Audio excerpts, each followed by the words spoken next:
খেলাধুলার সময় পড়ে গিয়ে হাত ভাঙে 7 বছরের শিশু আব্দুল্লাহ আল হুসাইনের। পরে ব্যথা বাড়লে দ্রুত তাকে স্থানীয় একটি বেসরকারি হাসপাতালে নেয় পরিবার। সেখানে কর্তব্যরত চিকিৎসক অপারেশনের পরামর্শ দেন এবং আনুমানিক 35,000 টাকা ব্যয়ের কথা জানান। সন্তানের সুস্থতার আশায় পরিবার অপারেশনে সম্মতি দেয়।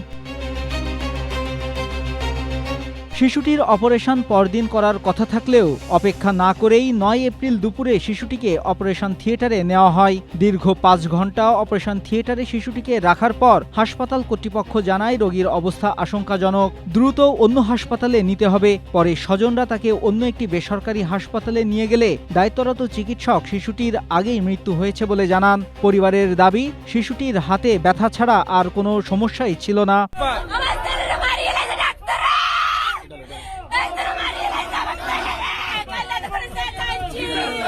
আমি দেখলাম তো হলো হাত বই ঠান্ডা হয়ে গেছি, মারা গেছে আরো অনেক আগে, হাত বই ঠান্ডা হয়েছে। আমি বলছি যে বাচ্চা তো আমার মারা গেছে, আপনারা কি জন্য মডেলের মধ্যে আনছেন বা ইয়ে কি জন্য পাঠাইছেন? এরা বলছে না আছে আছে বাচ্চা জ্ঞান ফিরে না, সমস্যা। কুমিল্লার লাকসামে এ ঘটনা ঘটে।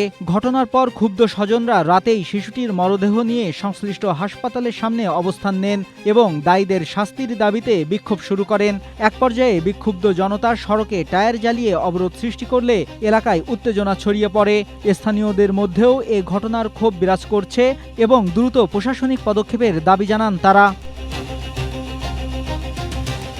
পরে পুলিশ ঘটনাস্থলে গিয়ে পরিস্থিতি শান্ত করার চেষ্টা করে। হাসপাতাল কর্তৃপক্ষ ঘটনার সুষ্ঠু সমাধানের আশ্বাস দিলেও এ বিষয়ে তাদের আনুষ্ঠানিক কোনো বক্তব্য পাওয়া যায়নি। উপজেলা স্বাস্থ্য কর্মকর্তা জানান, তিনি ও সিভিল সার্জন বিষয়টি অবগত আছেন। অ্যানেস্থেশিয়া দেওয়ার পর হয়তো শিশুটির আর জ্ঞান ফেরেনি। তদন্ত শেষে বিস্তারিত জানানো যাবে। এটা অ্যানেস্থেশিয়ার কমপ্লিকেশন হতে পারে, তবে সুষ্ঠু তদন্ত না করে কোনো মন্তব্য এখন করা যাচ্ছে না। সিভিল সার্জন স্যার এবং আমি অবগত আছি।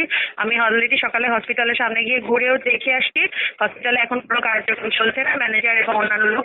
নিহতের পরিবার সুষ্ঠু তদন্তের মাধ্যমে দোষীদের দৃষ্টান্তমূলক শাস্তির দাবি জানিয়েছে। Desk report, Asia post.